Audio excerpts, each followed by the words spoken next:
Bueno, muy buenas tardes para todos. En este momento estamos por iniciar el taller del día de hoy. Vamos a esperar que se conecten las personas para dar inicio a este taller del programa de admisión de seguridad y salud en el trabajo.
Hola Yari, buenas tardes, ¿cómo has estado? Hola, profe, ¿sí me escucha? Y bien, yo sí te escucho. Bien, ¿y usted, profe? Todo muy bien también. Ah, qué bueno. Por acá esperando a ver si se van a conectar compañeros para trabajar el taller del día de hoy. Ah, esperemos. Profe, yo apenas me estaba terminando de ver las clases de la semana pasada que me las perdí, no pude estar porque tenía mucho trabajo. Tranquilita, ¿tienes Y duditas de apenas pronto? voy en la mitad del jueves, pero Ujú. yo quería saber si usted en esa habló sobre la matriz de aire-lesura, así explicándola, pues solo esa matriz o no, o va a hablar en esta clase. No, la semana pasada ya trabajamos, digamos, como todos los métodos cualitativos y los métodos cuantitativos. Y vimos cómo se aplicaba, y vimos un ejercicio comparativo de aplicación de los Ah, cuatro métodos. Eso lo trabajamos la semana bueno. pasada.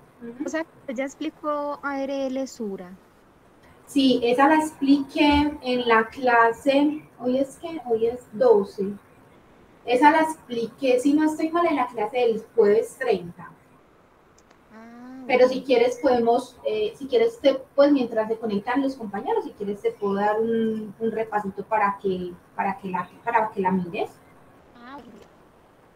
Pues aprovechando que no, pues aprovechando que no estaba ningún otro de los compañeros y pues que es para reforzar el tema y aprovechamos a resolver dudas que de Ah, pronto bueno, tengas. profe, muchas gracias. Tú pudiste descargar las metodologías de la carpeta del Drive, No, no lo he los abierto. documentos de soporte. Apenas estaba mirando Ah, los bueno, mira, entonces digamos documentos que que estaba una, viendo.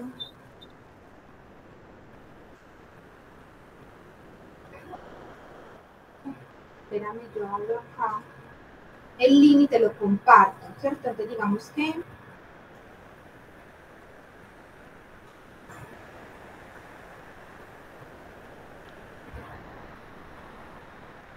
espérame, ya lo abrimos, te lo comparto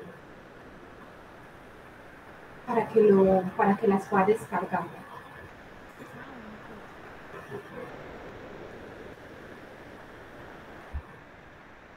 Porque digamos que esos documentos son los que te permiten a ti, digamos, despejar dudas en la aplicación de la metodología, de cualquiera de las que utilices.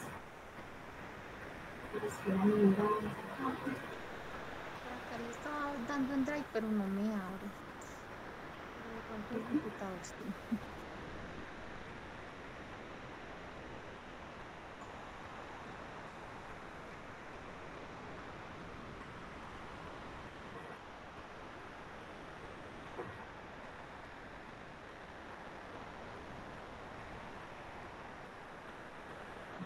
Mira, ah, trata de ingresar. ¿Tienes el computador o te lo dejo acá, te lo voy mostrando?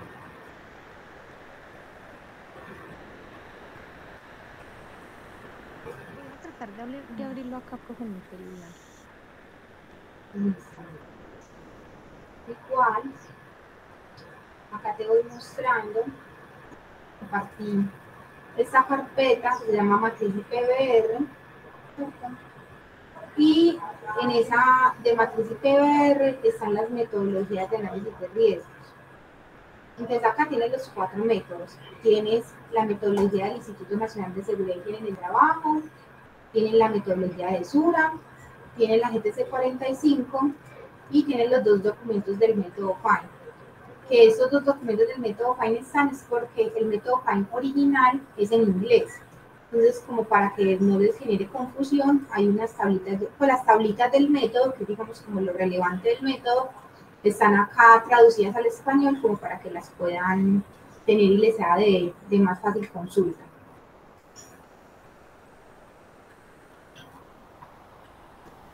Ah, bueno, profe, muchas gracias. Y entonces Yo, vamos a revisar, dime. sí, yo creo que ya las estoy viendo en el celular. Ah, ok, perfecto. Y entonces digamos que recuerda que ARL Sura y el Instituto Nacional de Seguridad y Higiene en el Trabajo son metodologías cualitativas. Y GTC 45 y FAN son métodos semi-cuantitativos. Entonces voy a abrir acá la de Sura, ¿cierto? Como para que vamos resolviendo como las duditas que hay. Sura es un método entonces matricial. Ese método matricial de Sura, pues eso es como toda la descripción metodológica. Ese método matricial de Sura lo que hace es que con escalas cualitativas construye unas matrices. Y la matriz puede ser 4x4, 5x5 o 6x6. Y básicamente lo que varía en cada una de las matrices es la escala. ¿Cómo así que la escala? Digamos que esta metodología propone una escala de valoración para probabilidad y severidad. Y básicamente se convierte en un matricial 4x4 porque son 4 escalas de probabilidad, pues 4 opciones para calificar la probabilidad y 4 opciones para calificar la severidad. Entonces es un método matricial 4x4 por las opciones de escala que hay. Y así va aumentando. Entonces 5x5 es porque tiene 5 opciones de probabilidad y 5 opciones para severidad. Y 6x6 es porque ya trabaja con 6 escalas en probabilidad y en severidad.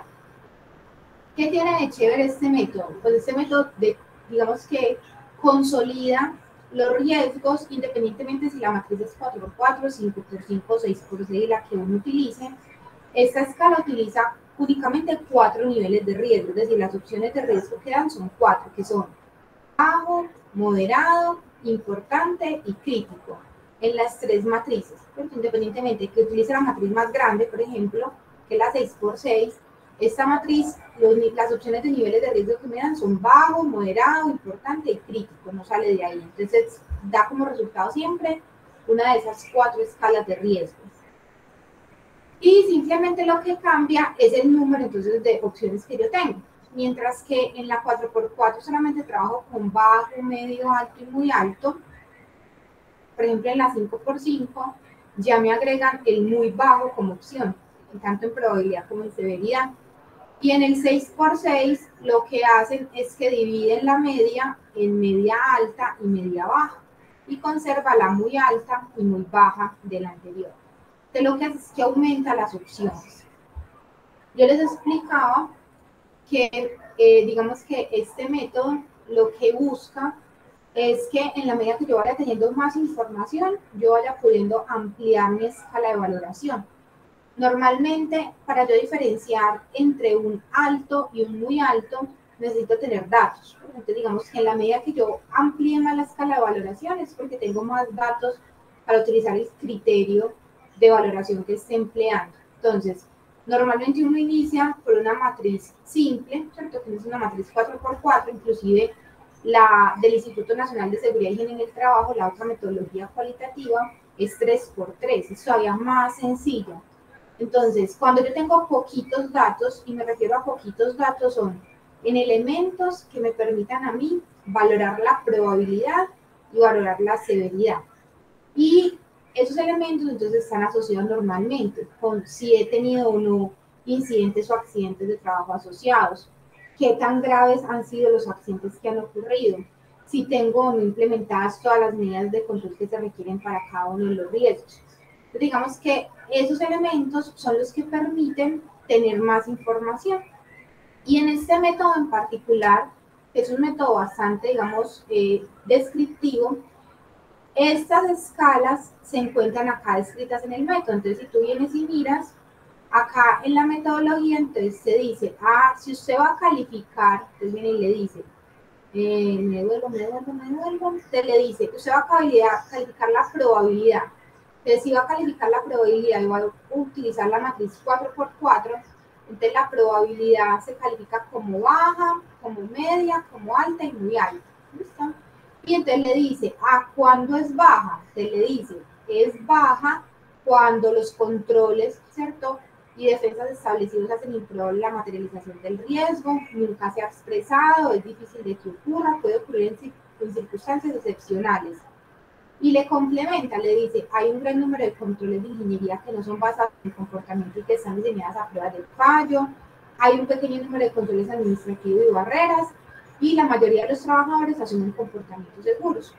Entonces, esta descripción me va a permitir a mí calificar en este método esa probabilidad como baja. Porque si yo vengo a la escala, por ejemplo, 5x5, entonces ya en la escala 5x5 hay una división entre muy baja y baja. Entonces también me va a dar la información. Entonces, miren, mientras que acá en el muy baja me dice que, por ejemplo, la probabilidad, el tema de comportamientos seguros está en un rango de 95 y 100. Acá me dice que en bajo el rango va a estar entre 90 y 95. Mientras que en la matriz 4x4 estaba global entre el 90 y el 100%. Entonces, digamos que lo que hace es que me detalla cómo aplicar la escala de valoración específicamente dependiendo de cuál escala esté utilizando, si la 4x4, 5x5 o 6x6.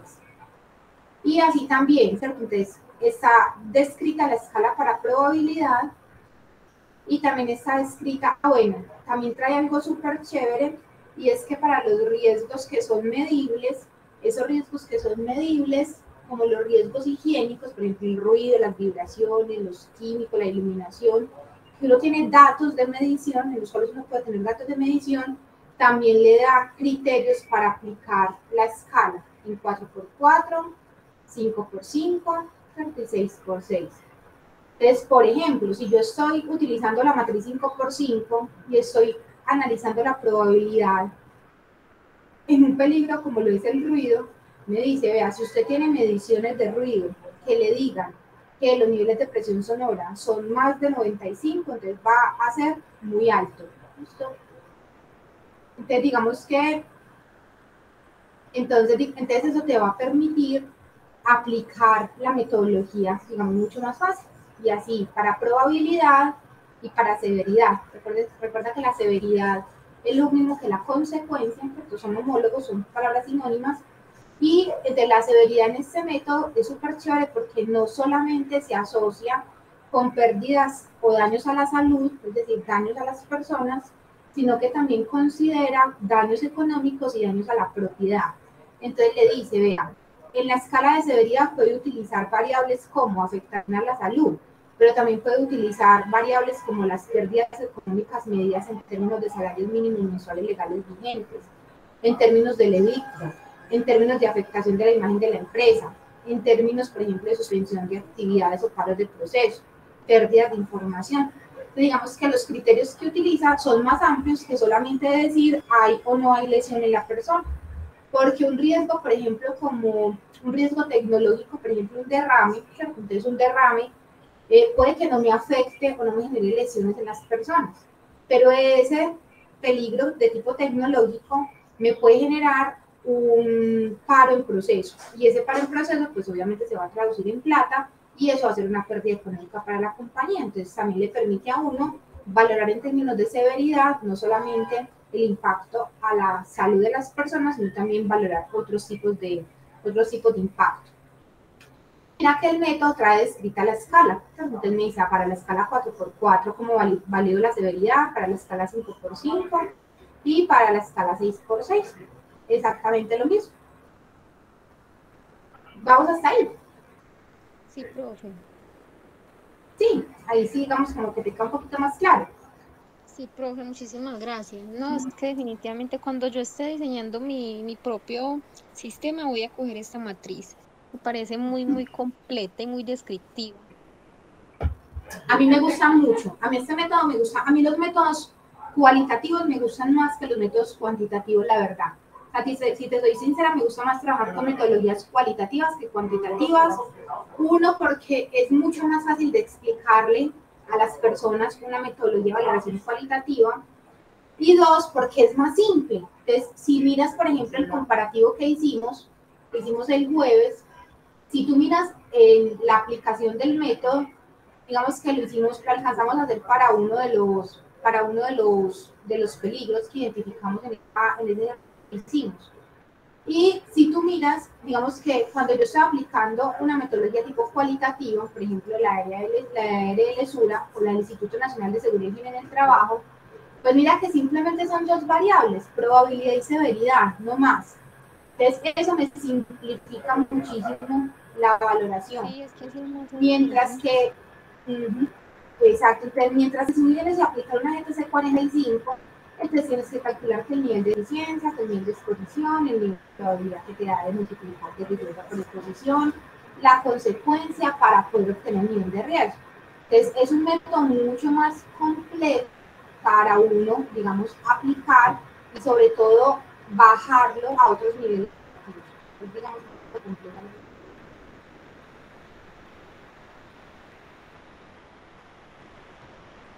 Dame un segundito, espérame un momento.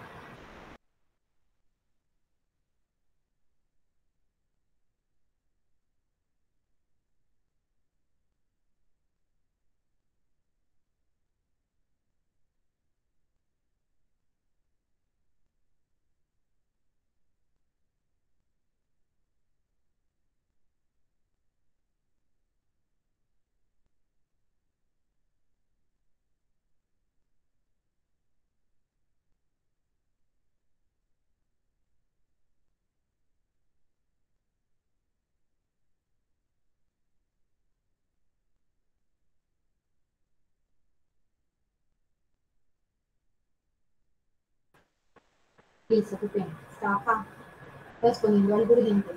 Entonces, digamos que las metodologías de valoraciones cualitativas, como te digo, a mí en lo personal me gustan muchísimo. De verdad que son muy útiles y digamos que lo que la norma dice es tengo una metodología, no lo obliga a uno a tener o aplicar una norma, una metodología en específico, pero sí es bueno que usted digamos como que conozcan cómo se aplican todas las metodologías.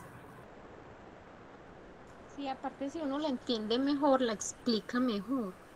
Uh -huh. Entonces sí, me parece Es, muy chévere.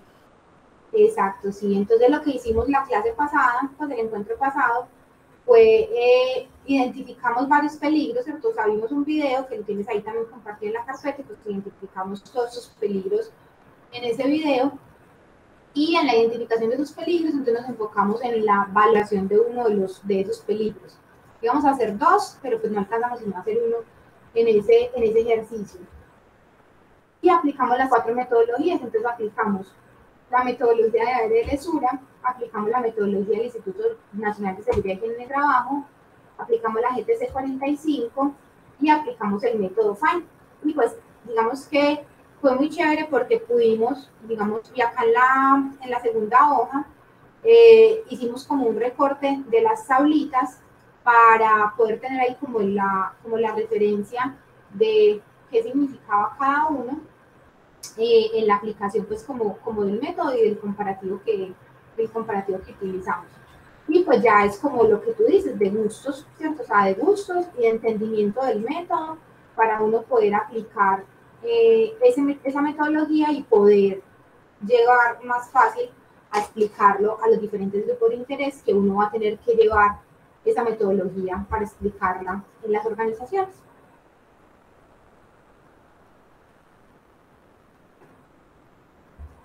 Sí, ese me toca terminármelo de ver porque apenas voy en la mitad.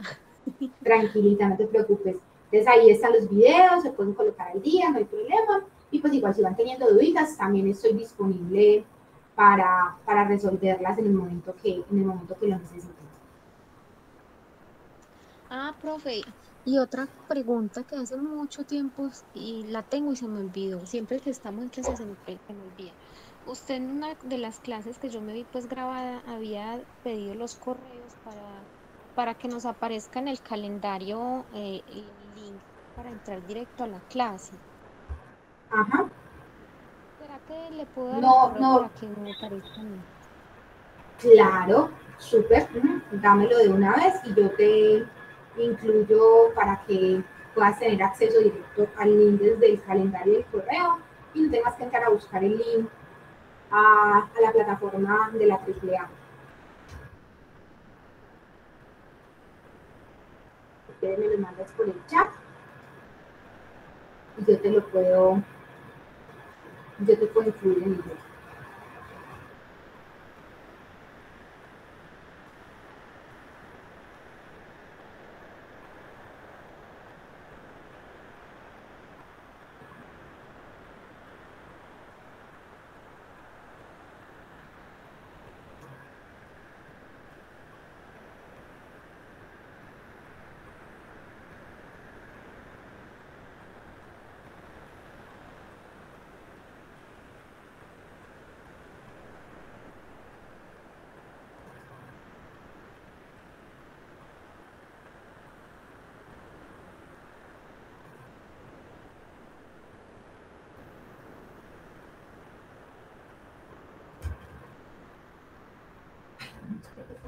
porque se está bloqueando.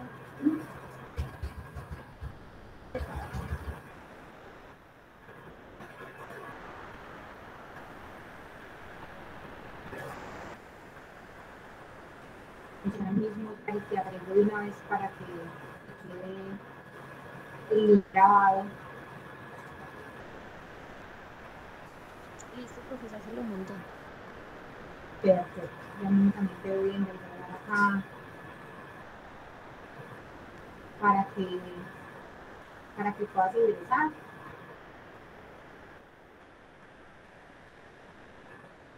Y sea muchísimo más fácil para ti.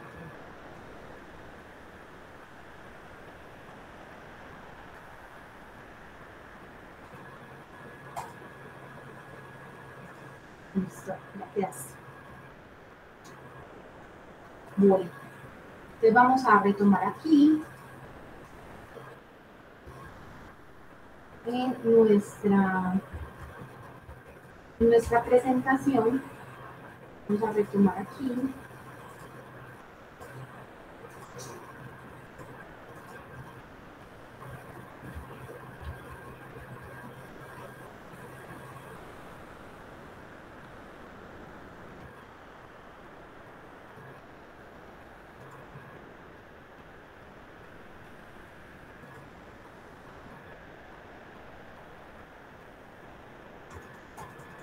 Mi PowerPoint no quiere funcionar. Pero pues allá.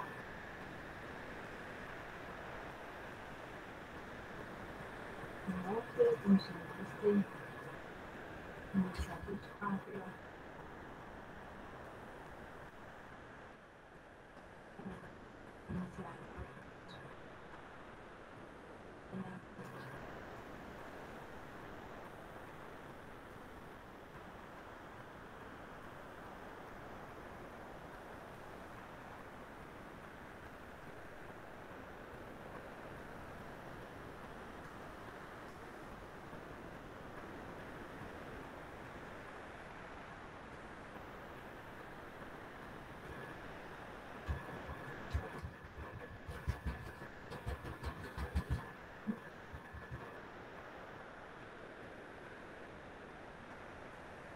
Pero bueno, eso no quiere funcionar.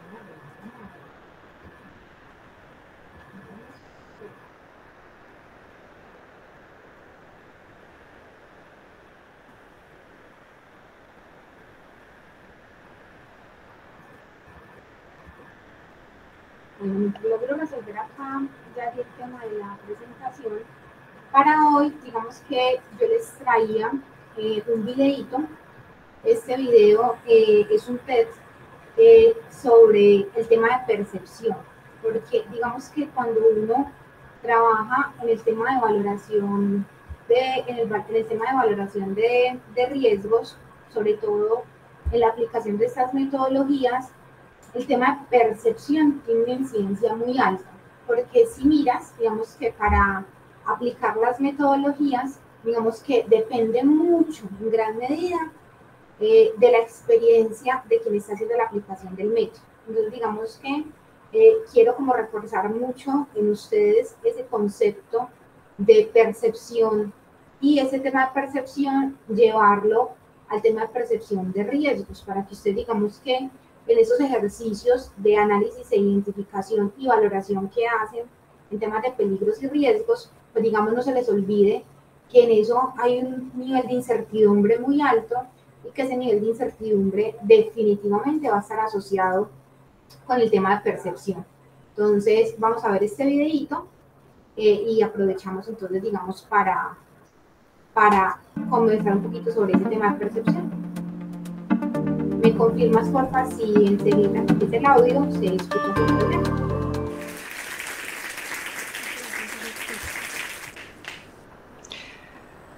Bueno, hay algunas preguntas que nos conmueven y que nos acompañan toda la vida.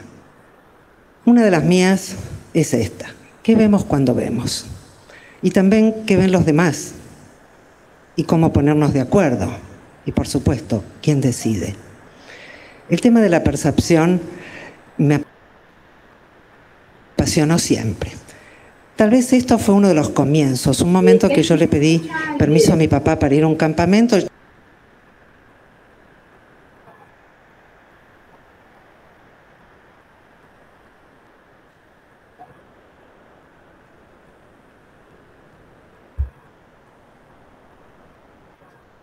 Yari, qué pena, me confirma si se escucha el video.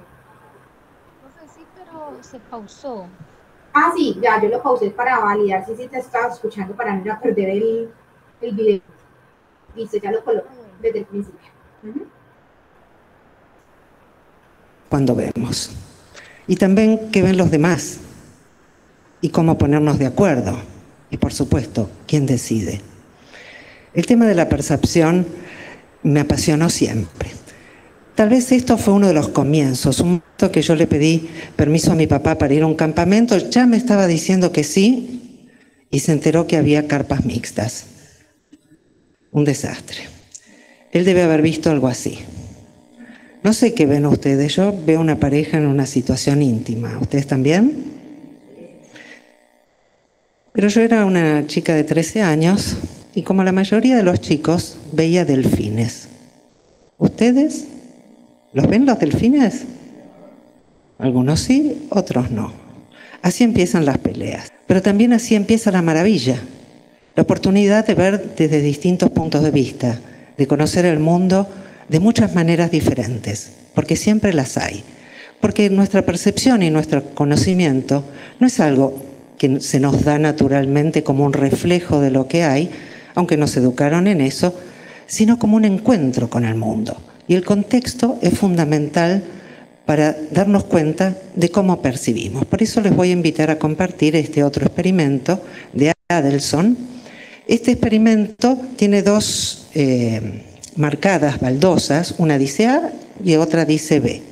En estas baldosas yo las veo muy distintas, muchísimo más clara la B que la A. ¿Ustedes? También, ¿no? Bueno, las páginas de ilusiones ópticas, los libros técnicos al respecto, todos dicen que parecen distintas, pero que son iguales. Y para convencernos, agregan un argumento visual, que es el siguiente. Vamos a ir cambiando el contexto. Fíjense lo que pasa. Un poco más, ya empieza a cambiar, ¿no?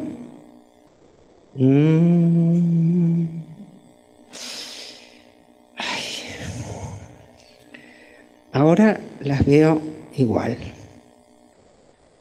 Pero, ¿por qué me dice que parecían distintas, pero son iguales?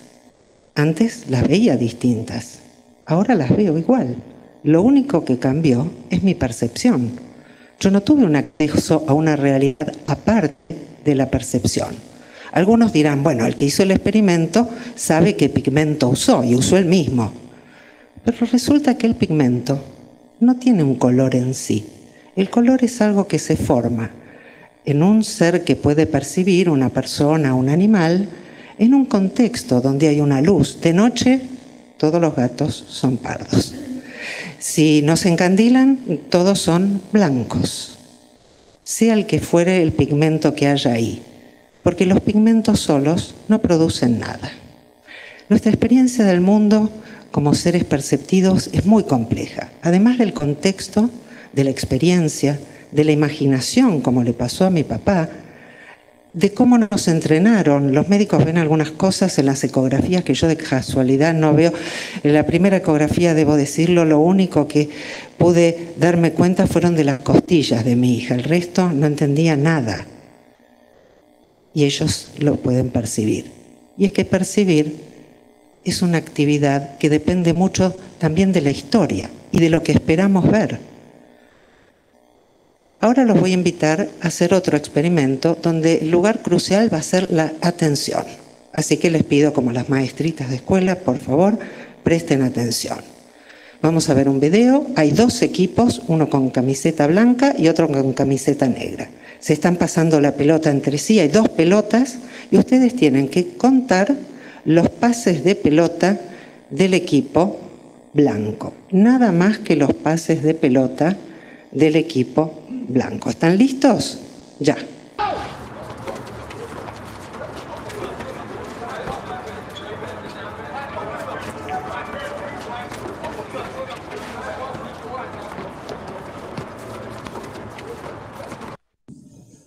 ¿Cuántos? 3. ¡Wow! ¡Wow, wow, wow! Otra vez peleas. Pero yo los voy a invitar a algo divertido. Porque la diversidad tiene siempre una tensión. Y en la tensión está la creatividad, la novedad y el conocimiento. ¿Vieron algo más? ¿Algo raro? ¿Algo que les llamó la atención?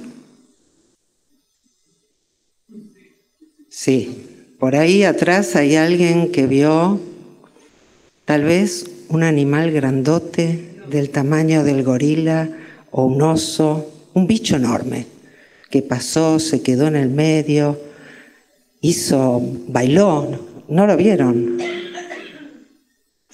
Vamos a verlo.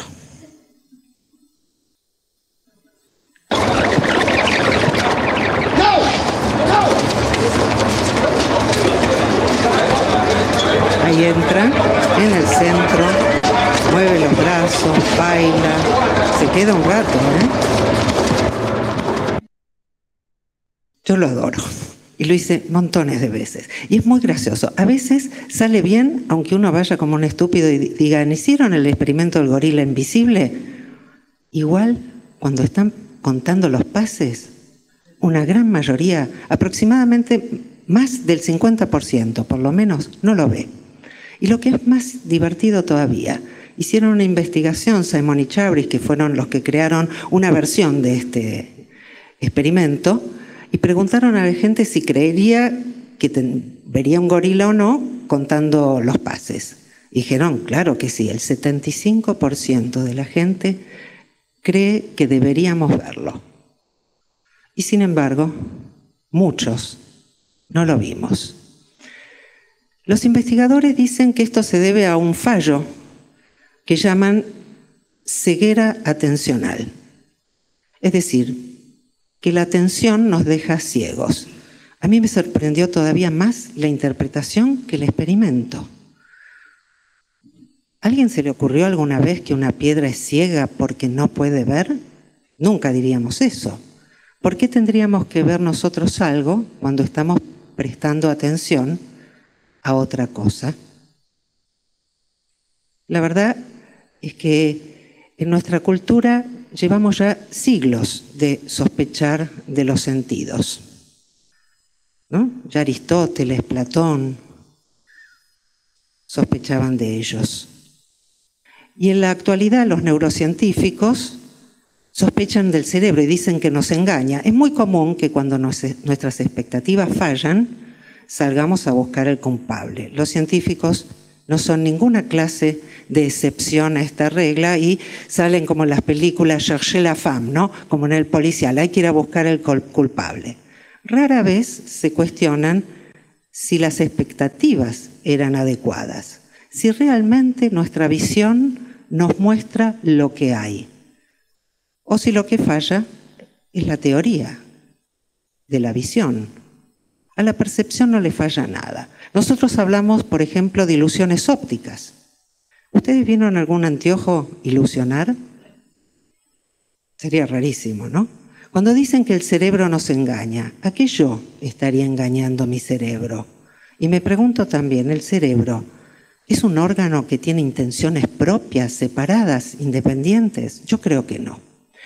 Creo que hay otra forma de pensar esto, y esta otra forma tiene que ver con estos recorridos de mi vida que me llevaron de la bioquímica a la filosofía, de la filosofía a los temas de redes, del trabajo sobre la percepción a la epistemología, que es la teoría del conocimiento, y allí me di cuenta que desde muy antiguo hay una teoría que no es nada intuitiva, como dicen los autores del gorila. Este es el culpable que eligieron ellos, la intuición que nos engaña, sino que hemos sido educados en ella. Esta teoría empezó a existir en el Renacimiento. Antes del Renacimiento no había nadie a quien se le ocurriera ver para creer. No era un argumento, no era algo que la gente se planteara. Recién en el Renacimiento aparecen cosas como esa caja que ustedes ven que se llama cámara oscura y que permite formar una imagen interna del David, que está allí, lo elegí porque es renacentista, Más tarde vino la fotografía, pero en el medio, para que ustedes se den cuenta de la dificultad que tuvo nuestra cultura para aceptar esto, existió Galileo. Seguro que en la escuela le contaron lo que les costó a Galileo que alguien mirara por el famoso telescopio. Y un par de siglos después vino Leeuwenhoek, al que nadie le creía cuando miraba por el microscopio y encontraba una cantidad enorme de microbios en lo que se creía que era agua pura. Así que desde el siglo XVI, XVII hasta el siglo XIX, esto de ver para creer tuvo muchas dificultades. Inclusive Comte, que fue uno de los fundadores del positivismo, dijo que el microscopio era un aparato maquiavélico y no se podía confiar en él. Pero una vez que se aceptó, ya en el siglo XIX, cuando ya nadie más discutió, se olvidó que alguna vez nadie había creído en ello y se convirtió en el cristal con el que miramos el mundo. Hoy los investigadores están desarrollando nuevos experimentos que no encajan bien con la idea de que vemos la realidad.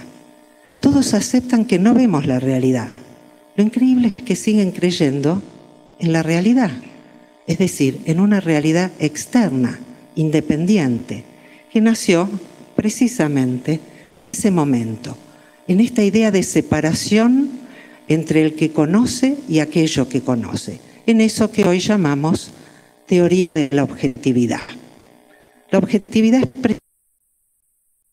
precisamente eso. Creer que el conocimiento es un reflejo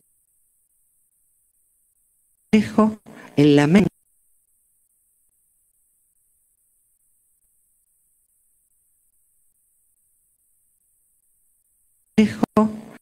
mente o en el cerebro, depende del gusto del consumidor, de una realidad externa e independiente.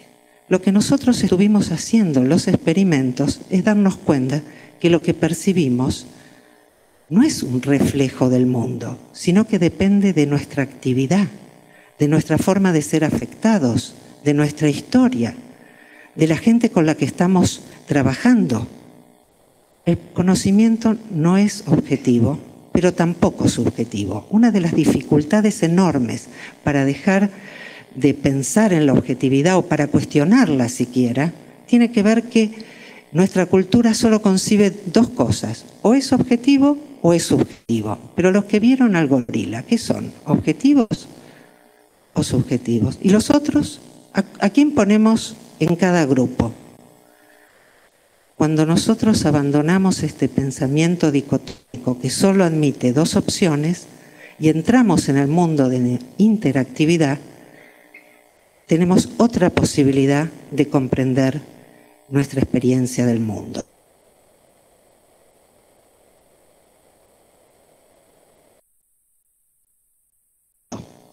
Este es uno de los aspectos para mí claves. Si yo, cuando era chica, la pelea con mi papá, por lo menos la hubiera tomado de otra manera. Yo no creo que mi papá me permitió ir porque me permitió ir al final al campamento, pero no fue porque lo convencí por nada de la objetividad, hice huelga de hambre. No son solamente ideas en nuestra mente, son formas de relación en el mundo. Tienen importancia personal en nuestras parejas, con nuestros padres, con nuestros amigos. Tienen una importancia política fundamental. Quien habla desde la objetividad está pidiendo obediencia. ¿Quién puede ser el vocero de la objetividad? Cuando Galileo invitó a mirar a las estrellas, había muchos mundos nuevos por descubrir. Él no pedía una nueva Inquisición, una nueva verdad. Él solo quería lugar para un nuevo punto de vista, para ampliar la experiencia. Pero esa experiencia después se hizo cada vez más chiquita y cuando el objetivismo se consolidó también la idea de un único punto de vista verdadero, de un acceso único a la realidad. Y el periodismo es uno de los ámbitos donde más existe esta creencia. Vamos a acompañarla. Ella se arrimó para empujarlo y él aprovechó y la agarró así, haciéndose el bueno. Yo digo lo que estaba haciendo, puteándolo al policía. Le estaba diciendo de todo, porque sabía que era una falsedad. Ella está reclamándole al tipo, no sé si que la deje pasar, que le devuelva el hijo, no sé. Le está reclamando algo mal.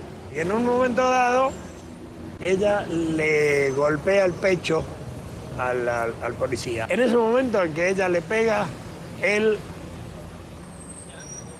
creo que se da cuenta que no tiene ninguna manera de frenarla.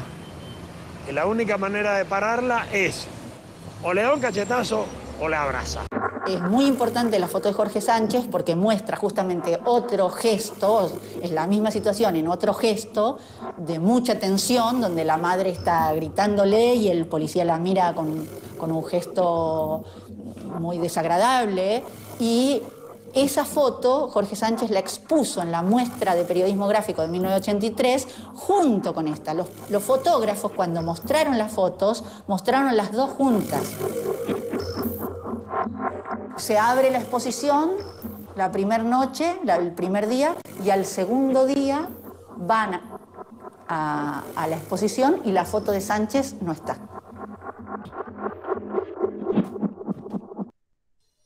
Elegí muy a propósito este documental de Canal Encuentro, Fotos, Relatos de un País, en particular este que habla de la Marcha por la Vida, y los invito a verlo porque es fantástico. Esta foto no es falsa, no es una foto trucada. Para la idea de ver para creer tuvo mucha importancia también la imprenta, la idea de una copia fiel de un original. Ahí empieza a formarse esta idea. Pero en la era de la interactividad, creer que existen copias fieles, cuando señoras de 80 parecen de 15, gracias al Photoshop, y el Photoshop puede ser manejado por cualquiera de nosotros, resulta bastante más difícil. Y no es que yo crea que la objetividad era posible antes o que había fidelidad antes, no soy tan ingenua, pero creo que es más fácil darse cuenta ahora. Creo que nuestros modos de vida contemporáneos nos habilitan para incorporar más puntos de vista, para reconocer la diversidad, para disfrutar de ella. Les cuento que en el año 1802, Pierre-Simon de Laplace le presentó a Napoleón su libro científico recién terminado, uno de los más importantes de la época. Napoleón sabía bastante de ciencia, lo ojea, lo mira y dice, pero aquí no habla de Dios, porque en esa época no se podía escribir un libro científico que no hablara de Dios. Y Pierre-Simon de Laplace, tan tranquilo, le dijo, me pareció una hipótesis prescindible. Esa anécdota me anima. Espero que en algunos siglos sea posible por lo menos conversar tranquilamente si existe o no la objetividad. Desde luego, mi planteo es que no hay tal. Que lo que llamamos objetividad es apenas un foco estrecho del mundo. Esa foto no es falsa, la otra tampoco. Pero ninguna foto puede capturar ninguna realidad. Ninguna observación captura las realidades. Lo que nos captura son las ideologías, como la objetividad. Por eso cuando me preguntan si, hablando mal, porque así lo toman, de la objetividad hay que renunciar a la ciencia, le digo, de ninguna manera. La ciencia es una empresa creativa humana maravillosa que he cultivado, en la que sigo trabajando, que disfruto y que valoro y respeto. La ideología objetivista es otra cosa.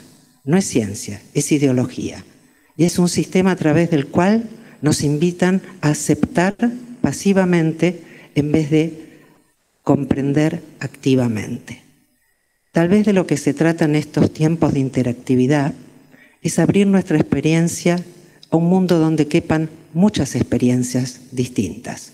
Soltar amarras y emprender un viaje creativo que reconozca la diversidad en todas sus formas y en la legitimidad de los modos de conocer y trabaje para ver cómo convivimos en la diversidad sin aceptar que hay ningún punto de vista privilegiado. Tal vez se trate de seguir el camino al que nos invitó Proust, cuando decía que el acto real de conocimiento no consiste en encontrar nuevas tierras, sino en ver con nuevos ojos. Esa es mi invitación.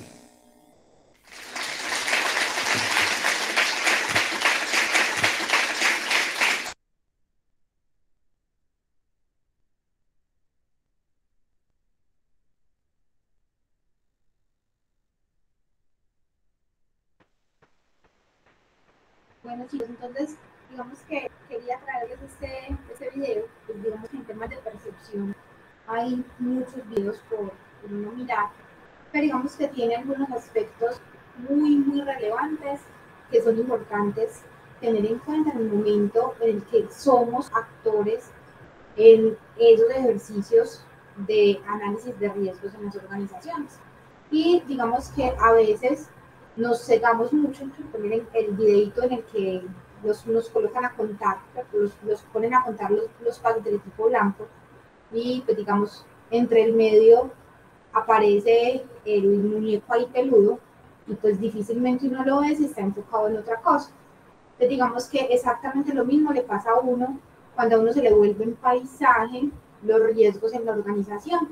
Y por eso ese tema de percepción de riesgo a nivel organizacional es un tema tan complejo de manejar y creo que lo hemos hablado ya en varias ocasiones y es que a veces, digamos, volvemos o le restamos importancia a ciertos peligros y he sido muy enfática en decirles que todos, absolutamente todos los peligros deben identificarse y así en el ejercicio de valoración de riesgo, no en un nivel de riesgo muy bajo, ese ejercicio de lograr identificarlo, es decir, de lograr concebir que en algún momento ese peligro se puede materializar y por ende convertirse entonces en un riesgo, digamos que ese es el ejercicio al que queremos llegar, porque uno a veces se queda con lo obvio, con lo que uno ve superficial, y hay que tratar de llegar un poquito más allá, mirar lo que otros no ven, entonces uno dice, pero ¿y ese cómo vio eso? ¿Cómo logra detectar ese tipo de situaciones?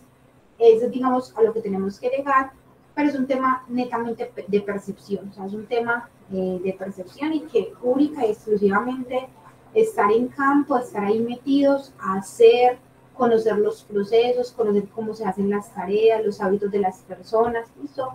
Solamente ese tipo de conocimiento, ese tipo de lo que se llama experticia, es lo que le va a dar a uno los elementos para poder enfocarse y hacer un buen ejercicio, sobre todo desde la perspectiva de identificación y en el tema de valoración.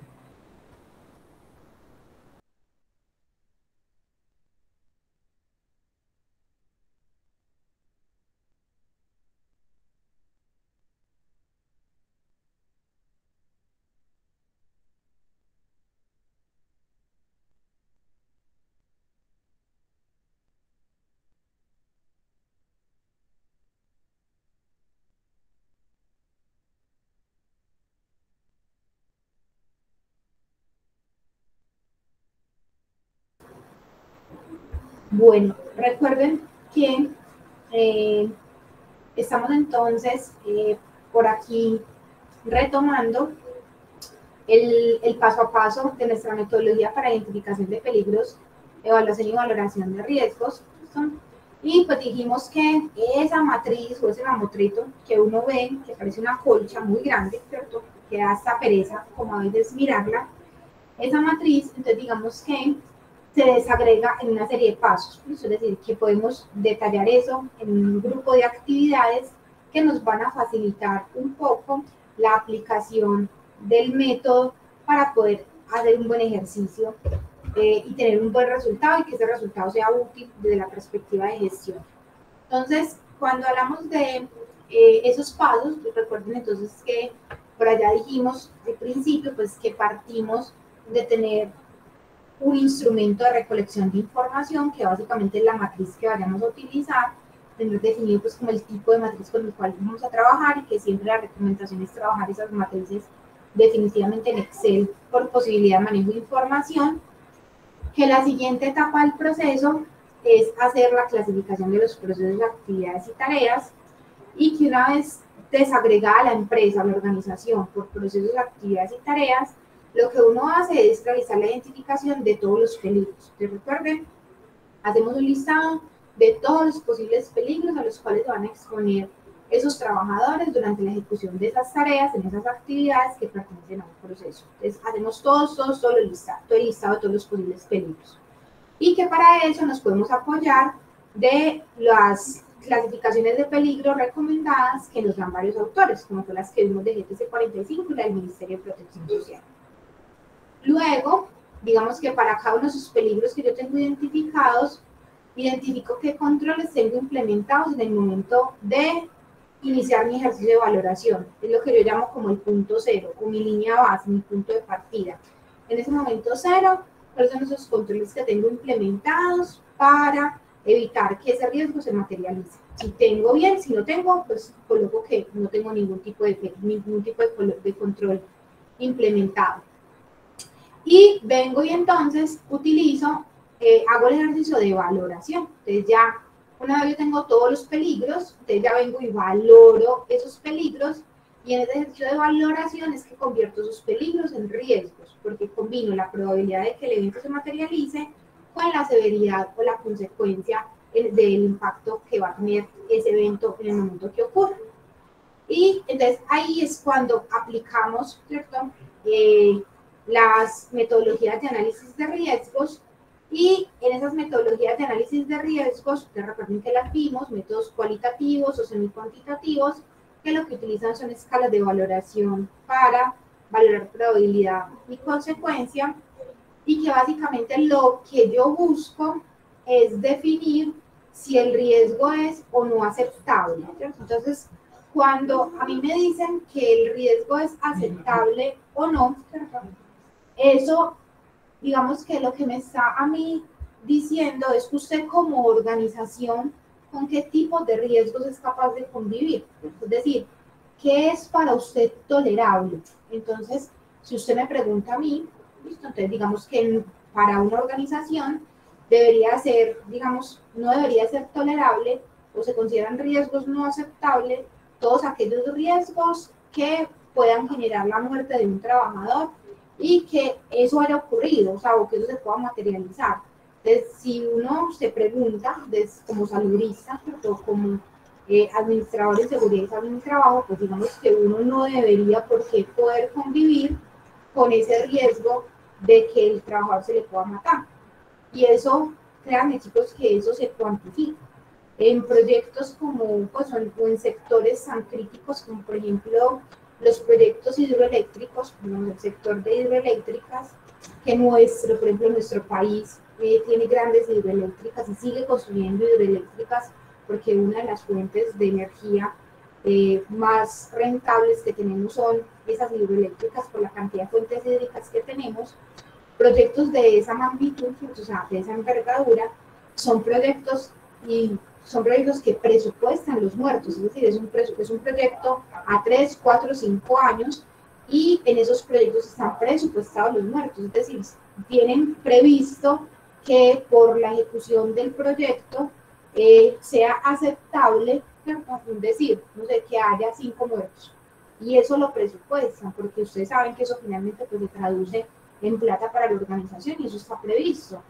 Pero si tú me preguntas, y por ejemplo, una de mis primeras experiencias laborales fue trabajar en una hidroeléctrica, y para mí, desde mi ética profesional, desde mi ser, desde lo que yo soy como persona, si tú me preguntas, yo con eso no puedo convivir.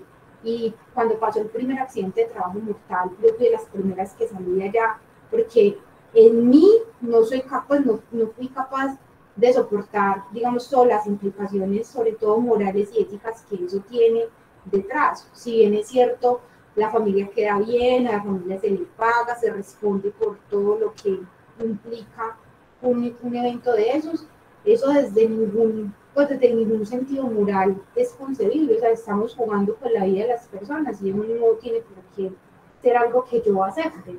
Entonces miren que para una organización como esas, se está hablando de proyectos muy grandes, ¿cierto?, en los que el nivel de riesgo es altísimo, También hay controles operacionales muy altos implementados, pero que la probabilidad de ocurrencia es muy alta porque el nivel de escolaridad de las personas es relativamente bajo, el nivel de entrenamiento también es relativamente bajo. Entonces, digamos que hay muchos factores que vienen a incidir en que el evento se pueda materializar, no solamente en que yo tenga las medidas, digamos, como organización implementadas, sino que la persona también entra a hacer un papel fundamental en esa probabilidad de que el evento se materialice. Y miren que para una organización como esa, un muerto es aceptable. Habrá otras organizaciones para las que un muerto no sea aceptable, es decir, es algo que no es negociable, es algo que no está concebido. Entonces, digamos que ese concepto de aceptabilidad del riesgo es un concepto muy propio de cada empresa y digamos que eso tienen que ser ustedes muy conscientes de en su rol desde su papel dentro de la organización, que están dispuestos a negociar y que no, porque digamos que parte de lo que uno tiene que aprender a negociar es, soy capaz de convivir con esa situación, que si sí me quedo, si no, pues simplemente tomo partido y doy un paso al lado y dejo que otra persona que sí tenga criterio para aceptar una situación de esos, pues lo haga y siga su camino. Y eso está, digamos, no está ni bien, no está ni mal, por eso digamos que el tema del video es un tema muy de percepción, es un tema muy, digamos, que va mucho con las creencias, con los valores, con la forma en la que uno ha sido educado, pero es algo a lo que deben prepararse y deben afrontarse, porque así como hay organizaciones que tienen nivel de tolerancia cero, hay unas organizaciones que tienen unos niveles de tolerancia muy amplios, y usted se va a encontrar con gerentes que le digan, no se preocupe que yo asumo, yo pago, ¿cierto? Entonces, cuando uno se enfrenta a una realidad de ese tipo, hay que estar, digamos, como preparados y ser conscientes de para cada quien qué es tolerable y qué no lo es. ¿Sí?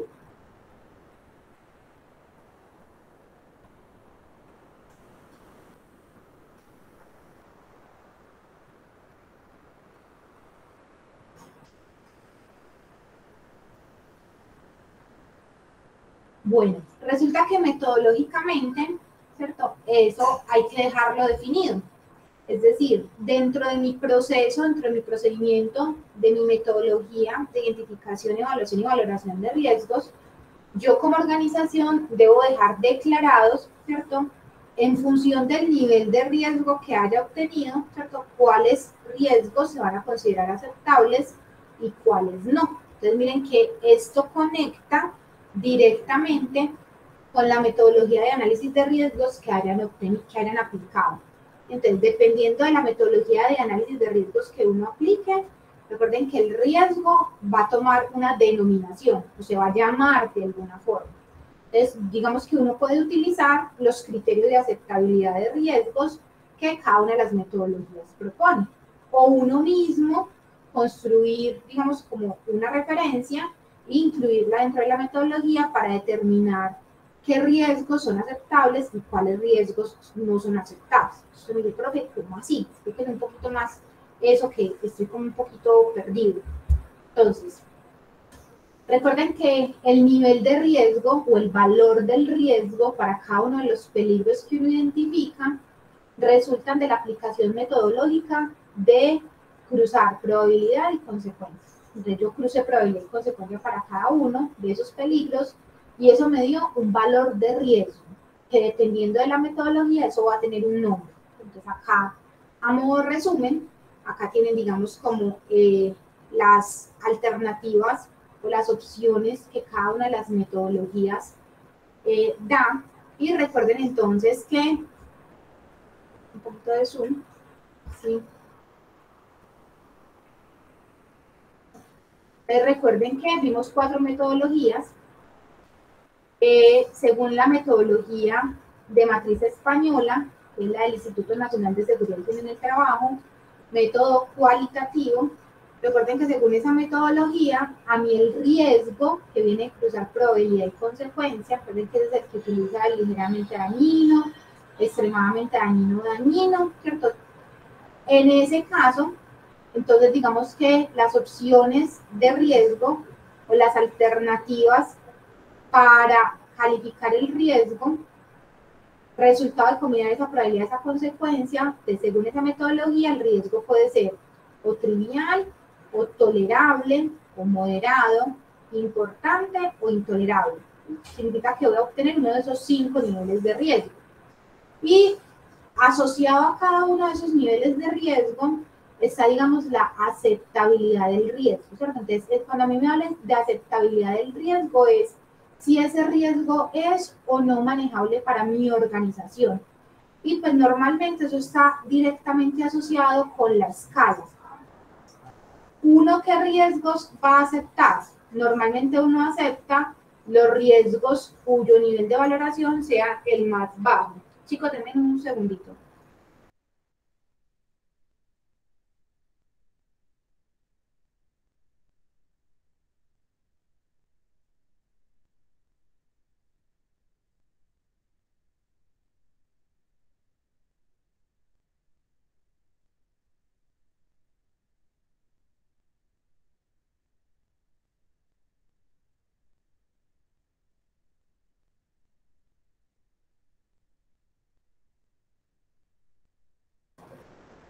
Chicos, qué pena. Entonces, les estaba diciendo que en función de esa escala, el nivel de riesgo que se obtenga, normalmente entonces, ¿qué va a ser un riesgo aceptable? Aquellos riesgos que tengan la escala más baja, ¿listo? Y van a ser riesgos no aceptables para mi organización, aquellos que tengan un nivel de riesgo muy alto. Entonces, miren que cada metodología incluso les propone qué acción o qué decisión debe tomarse con cada uno de los riesgos en función de la valoración que se obtenga. Entonces, si ustedes miran, por ejemplo, ese método del Instituto Nacional de Seguridad y Higiene en el Trabajo, les dice, vea, los riesgos que son triviales y tolerables, casi que son riesgos con los que usted puede convivir. Mire que para el trivial le dice, no se requiere ninguna acción específica, y para el tolerable le dice, no se necesita mejorar la acción preventiva. Sin embargo, se deben considerar soluciones más rentables o mejoras que no supongan una carga económica importante, si se requieren comprobaciones periódicas para asegurar que se mantiene la eficacia de las medidas de control. Entonces, miren que yo puedo convivir, es decir, para mí pueden ser aceptables aquellos riesgos que me den en un nivel trivial y tolerable.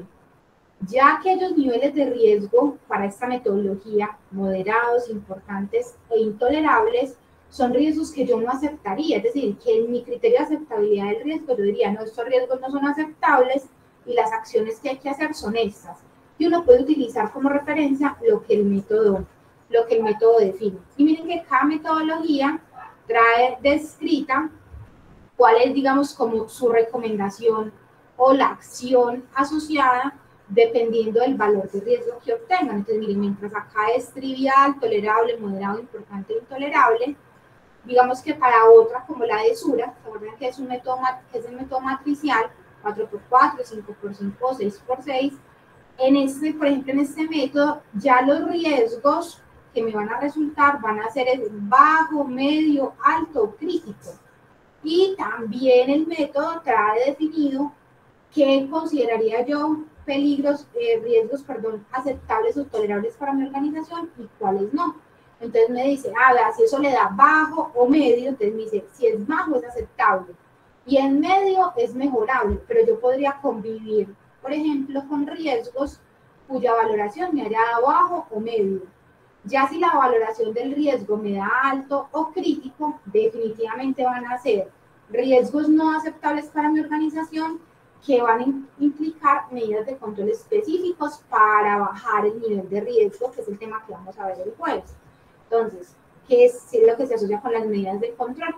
Entonces, siempre cuando yo esté hablando de ese resultado del nivel de riesgo, ese resultado del nivel de riesgo me tiene que llevar a una acción o a tomar una decisión con relación a si ese riesgo que yo estoy teniendo puedo convivir o no con él en la organización. Entonces, por ejemplo, para Sura es bajo, medio, alto y crítico.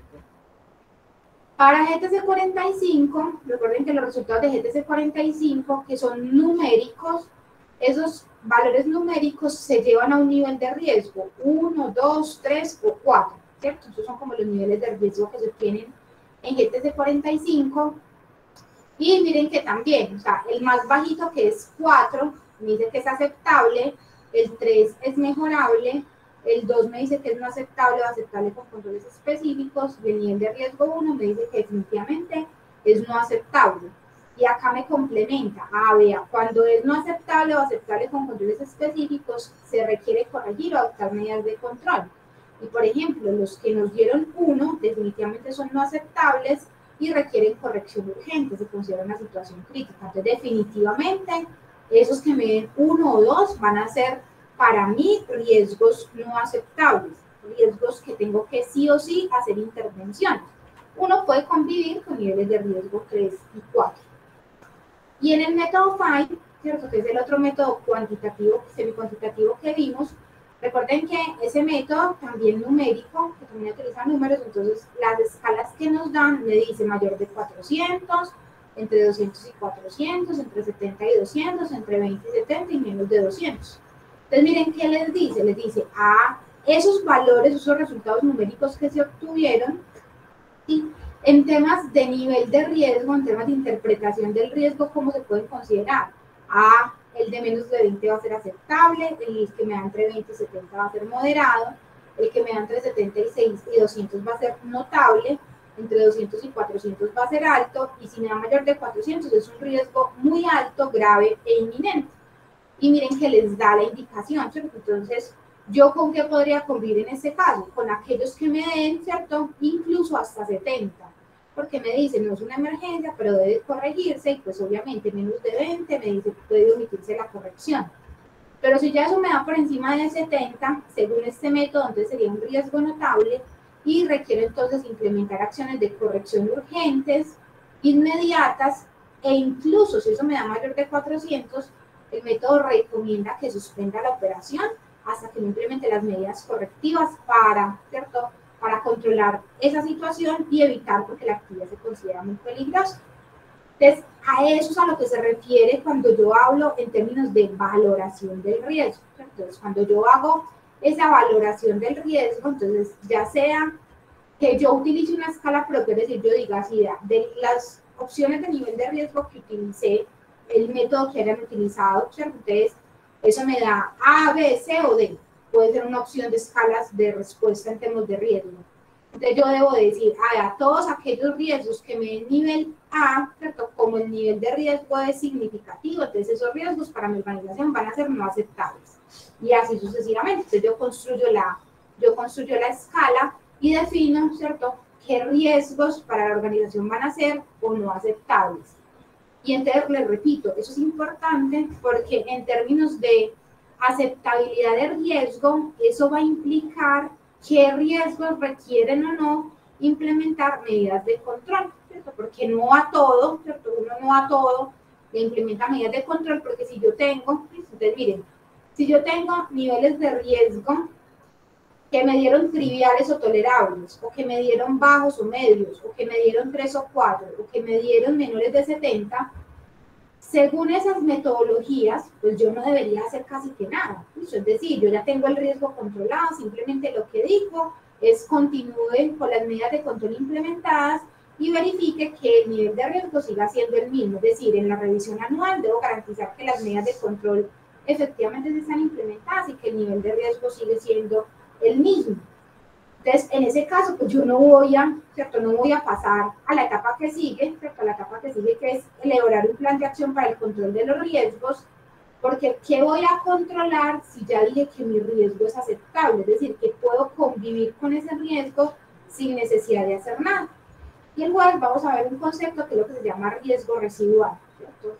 Es como esa persona que dice, no, yo tengo que bajar de peso, estoy muy gordito, pero dice, ¿a qué si así me quiero? Entonces, esa no es una razón suficiente para bajar de peso. Pero si él dice, no, es que soy enfermo, tengo los triglicéridos, el colesterol, ya me duelen las rodillas, tengo desviación de espalda, no me aguanto el dolor de cabeza. Entonces, en ese caso, listo, no es que así me quieren, sino que es que ya mi salud no da más. Entonces, miren que en el primer caso ser gordito sería un riesgo aceptable. Es decir, yo puedo convivir con eso, no tengo que hacer absolutamente nada, porque lo que me está preocupando es si me quieren o no me quieren. Pero en el segundo caso, cuando yo le digo, no, es que ya usted está enfermo, su estado de salud se está deteriorando, si no le pone cuidado en 10 años no se va a poder ni mover, entonces usted en ese caso dice, no, yo con este riesgo no puedo convivir, ya tengo que hacer algo, entonces ahí tengo que implementar medidas de control. Entonces, definir si el riesgo es aceptable o no es lo que le va a uno a determinar el tipo de medidas de control que hay que implementar. Si ese riesgo es no aceptable, definitivamente tengo que implementar medidas de control, tengo que sí o sí hacer acciones para corregir ese riesgo. Pero si el riesgo es tolerable, es un riesgo que yo puedo convivir con él y pues no hay mucha diferencia en la valoración de riesgo, si hago o no hago, pues conviva con eso y no haga absolutamente nada, enfóquese a hacer otras acciones que realmente sí ameritan mayor intervención en temas de seguridad y salud del trabajo. No sé, chicos, si tengan alguna pregunta, quieran comentar algo, pues aclarar algún concepto, cómo vamos hasta ahí. Todo muy bien, muchas gracias. Una pregunta, pues, Claro, a ver si yo sí lo tengo claro. O sea que entonces, según los controles que tengan implementados, si son buenos controles, eso entonces baja el nivel de riesgo. exactamente, entonces los controles que yo tenga implementados me va a dar un nivel de una calificación en el nivel de riesgo, deberían, ¿cierto?, darme una calificación de riesgo baja. Si eso es así, yo no debo de hacer absolutamente nada más, pero simplemente garantizar que esos controles se sigan implementando. Pero si mis medidas de control son insuficientes y esos controles todavía me faltan cositas por hacer, muy probablemente el nivel de riesgo me va a dar significativo, entonces ahí es cuando tengo que implementar medidas de control.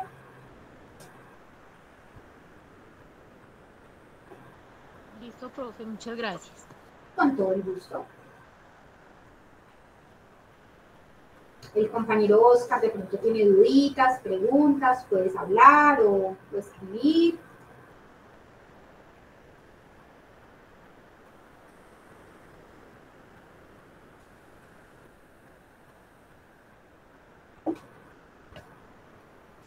El compañero Oscar como que no puede por ese momentito. Bueno, chicos, entonces eso era lo que tenía preparado para hoy.